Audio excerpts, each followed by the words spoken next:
Hi everybody, I'm Callan Bentley. I teach at Piedmont, Virginia Community College, and I'm here at Totier Creek Reservoir Park near Scottsville, Virginia in Albemarle County.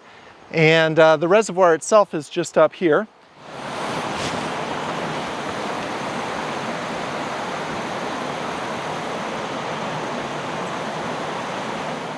But I'm walking down the spillway of the reservoir. This is not the natural outlet of Totier Creek, but this is a new outlet that they made when they built the dam. And as a result of building this outlet, this spillway, we've exposed some of the local rock, which is this really beautiful, shiny, fine-grained rock called a fhyllite. Fhyllite is a very common rock in this part of Virginia. There's several different packages of fhyllite.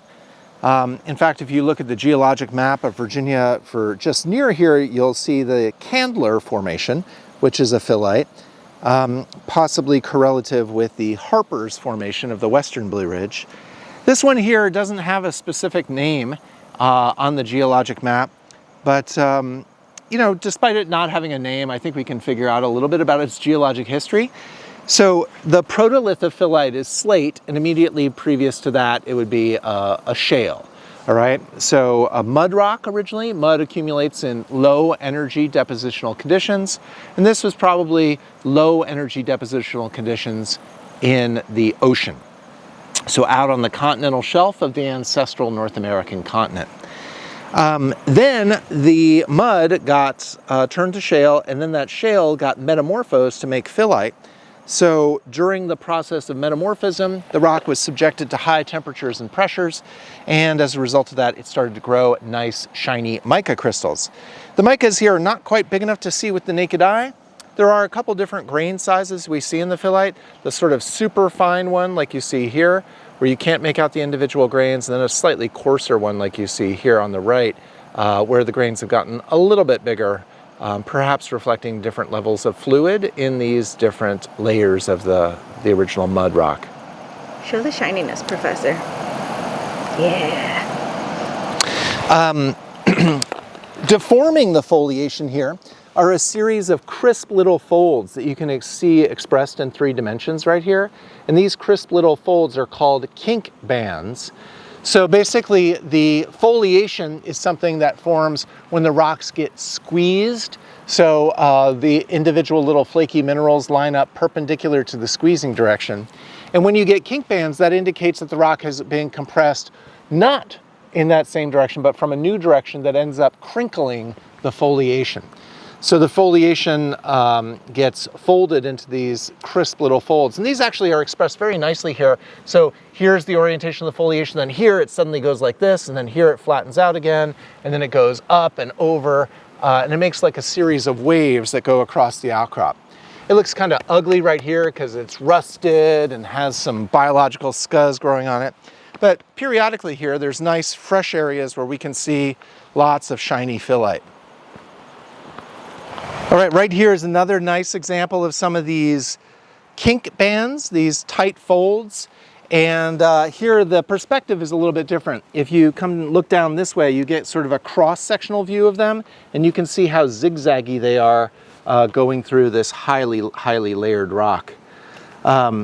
There's a bit of scuzz growing on it, like these lichens here, but despite that, I think you can see the flakiness of the rock has these really crisp bends in it that we call kink bands.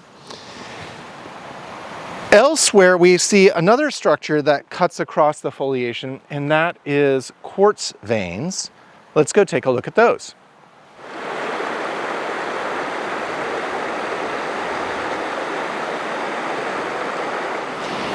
So here's an example of some of these veins that are cutting across the phyllite.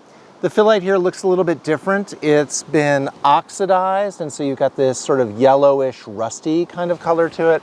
Here's some of the less oxidized material that looks kind of like what we were looking at back at the first location.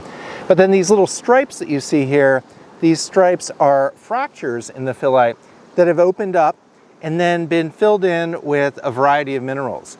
And here we've established that quartz is one of those major minerals that fills in these veins. Looks like there's something dark here. I'm not sure quite what this is. It might just be dark quartz. And then in other places, we've definitely documented the presence of calcite, which fizzes when we drop acid on it. Here's a nice big quartz vein right here. And this one is typical of sort of having the variety of quartz we call milky quartz, which has little bubbles of water trapped in it. And this one's kind of cool because it's got chunks of the neighboring rock that have broken off and been trapped in the vein, almost like xenoliths in an igneous rock. And the cool thing about these is if you look closely at them, you can see individual grains of sand. These are little chunks of a sandstone called greywacke. And greywacke is a deep sea offshore sandstone, usually deposited by what we call turbidity currents, underwater avalanches of sand and mud and water. And oftentimes, as the sand and mud settle out, they settle out in order of weight and therefore by grain size. So the biggest pieces drop out first, the finest pieces drop out last, and you end up getting graded beds of greywacke. I don't see that here, but it's the sort of thing that I would not be surprised to see here. That would be consistent with the deposition of all this mud in an offshore location, and then periodic high energy events as turbidity currents come through. And then, of course, it all got metamorphosed, and during that metamorphism is when we end up emplacing these quartz veins as well.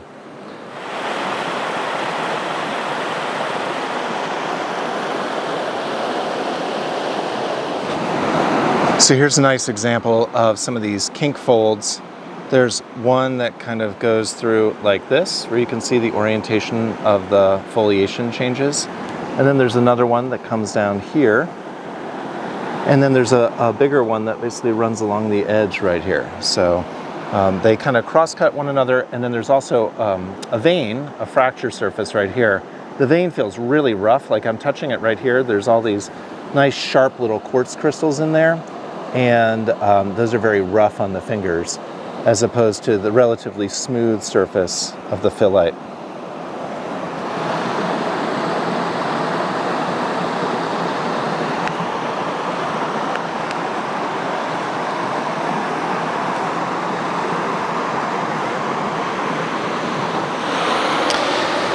One of the things that's kind of unexpected about this Totier Creek Reservoir spillway is the orientation of the foliation. As you can see down here below my feet, it's pretty close to horizontal. Not exactly horizontal, but very shallowly dipping.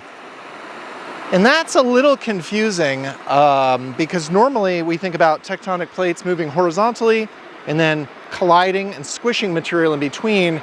You end up getting a vertical foliation due to horizontal motion. So what I think might be going on here is that we ended up getting that vertical foliation and then it got tipped over on its side. And that actually might explain some of these kink bands as well, because now the foliation is being squeezed from a new angle. The pressure, the dominant pressure direction is the same, but the foliation is rotated within that stress field. And that would allow that kinking to develop, cross-cutting the foliation. So here we can see some color change. I'm standing on filite that's relatively blue-gray, silvery. And then there's this zone right here that's kind of a sickly looking yellow with a bunch of rust coming out of it. And then as I walk down here, you can see that the color changes back to that silvery bluish color again. So I think what's going on here is that there's a little zone in here where there were enhanced fluid flow conditions. So hot water underground was sort of coursing through these layers for whatever reason and altering them as it goes through. Alternatively, that could represent some difference in the original sediment. So maybe this is actually representative of an original bed that was, say, lower in oxygen and therefore accumulated more pyrite under original depositional conditions. And then when things got hot and bothered during metamorphism, it ends up changing a different color.